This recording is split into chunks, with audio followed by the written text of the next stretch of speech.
I made $280 over 2 trading days using only $1,000 from selling 0 DTE SPX credit spreads.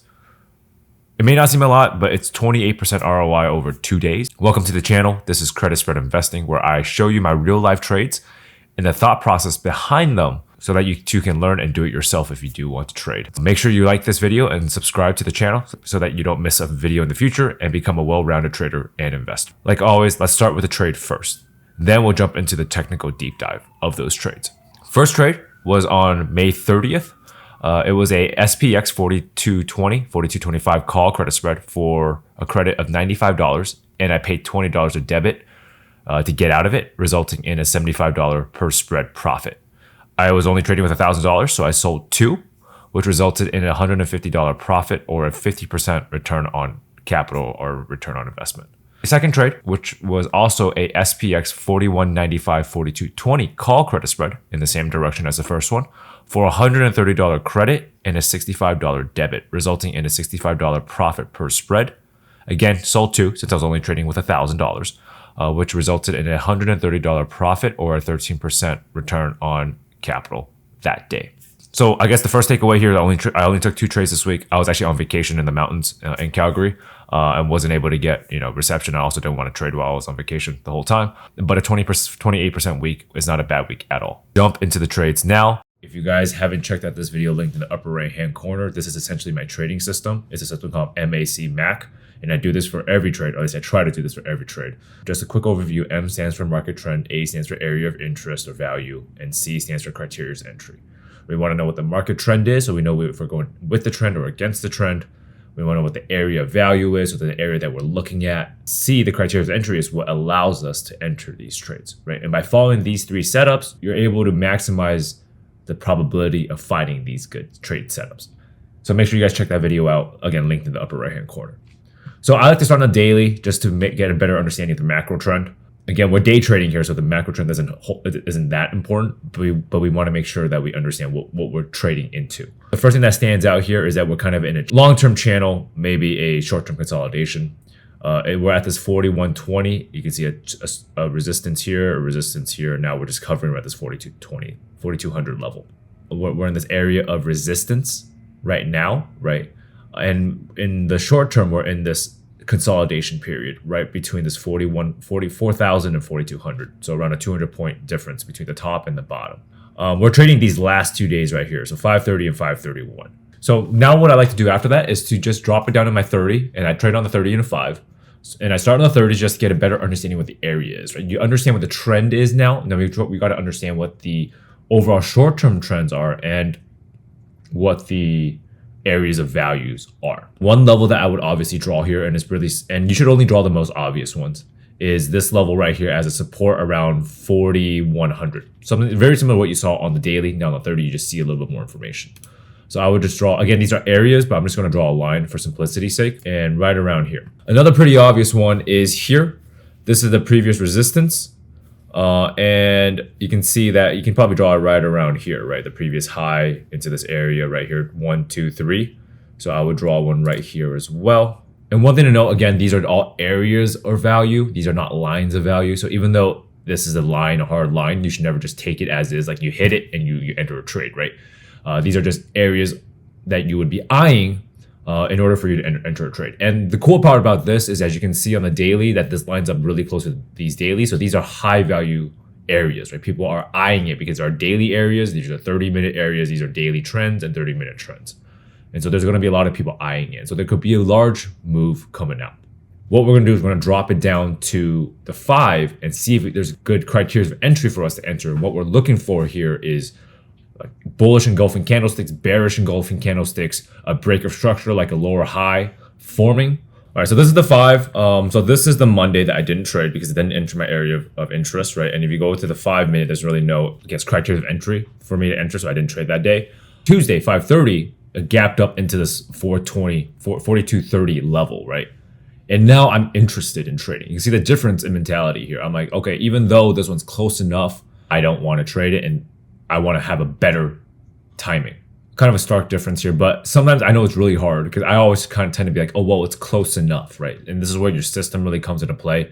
So on Tuesday, it gapped up into this area. So now I'm looking for potentially a bear trade, a bear side trade, right? Because now it's in this area of resistance. So what I'm looking for here is like either a bullish engulfing candlestick, a formation of a lower high, a break of structure. Here you can theoretically take this trade if you wanted to, because it entered an area of value. However, I don't see my criteria of entry, right? You want to hold to your system. So what I'm looking for again is like a bearish engulfing candlestick, and this volume, this candlestick is not nearly as large as I would like it to.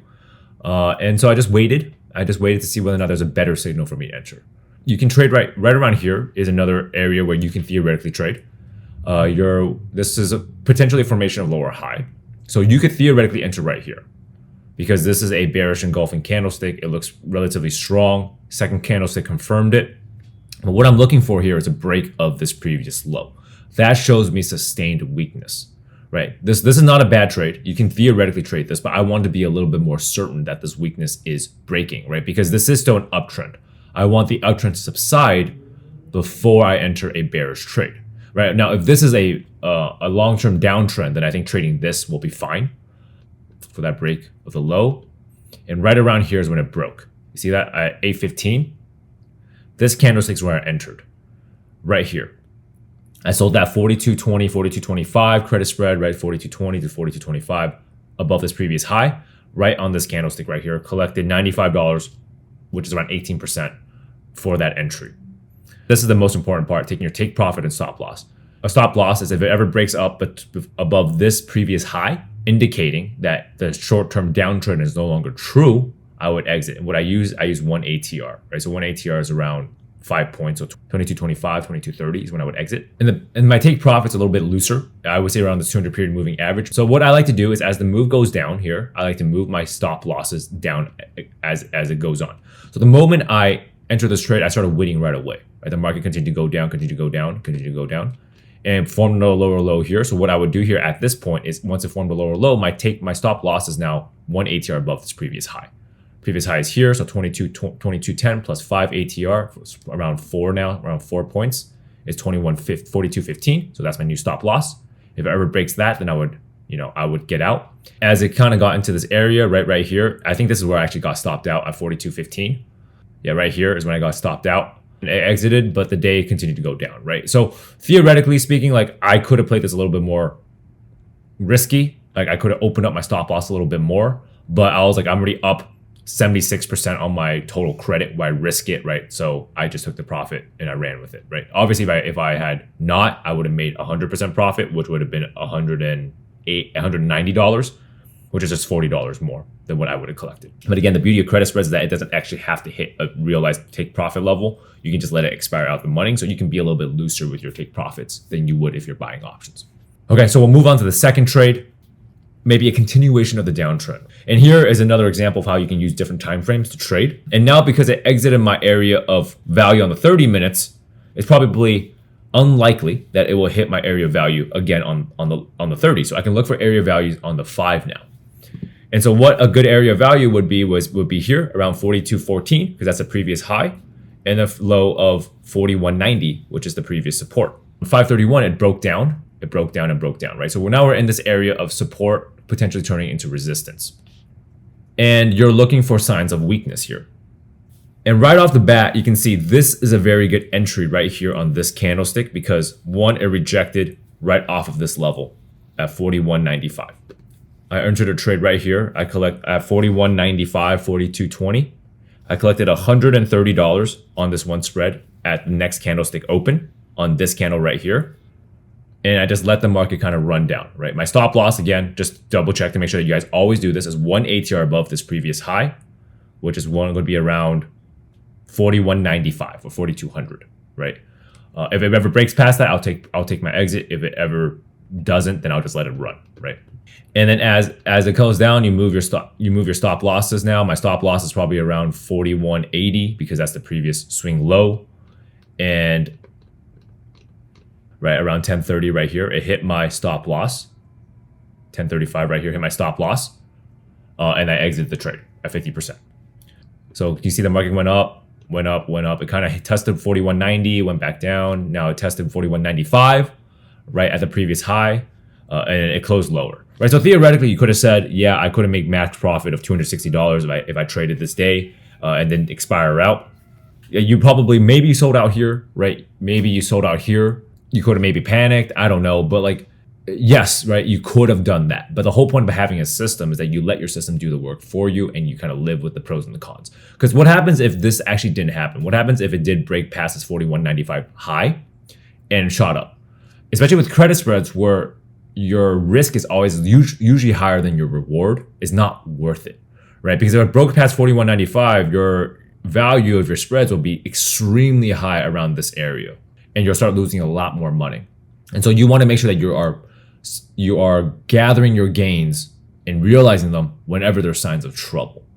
And that's something that I obviously have trouble with, especially trying to sell credit spreads, 0 DTE. Buying options is slightly different. It's a completely different game.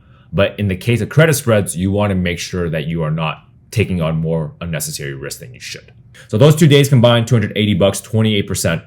That's about it. I hope you guys stay safe in the market and like this type of content. Make sure you guys like the video, subscribe so you guys don't miss videos like this. Let me know down in the comment section below if you guys have any questions. If you guys want to learn more about my trading system that I use for selling 30 to 45 DTEs, as well as day trading, as well as selling options for income, make sure you guys check out this video right here. I think you guys will find it very interesting and very informational. All right, until next time, peace.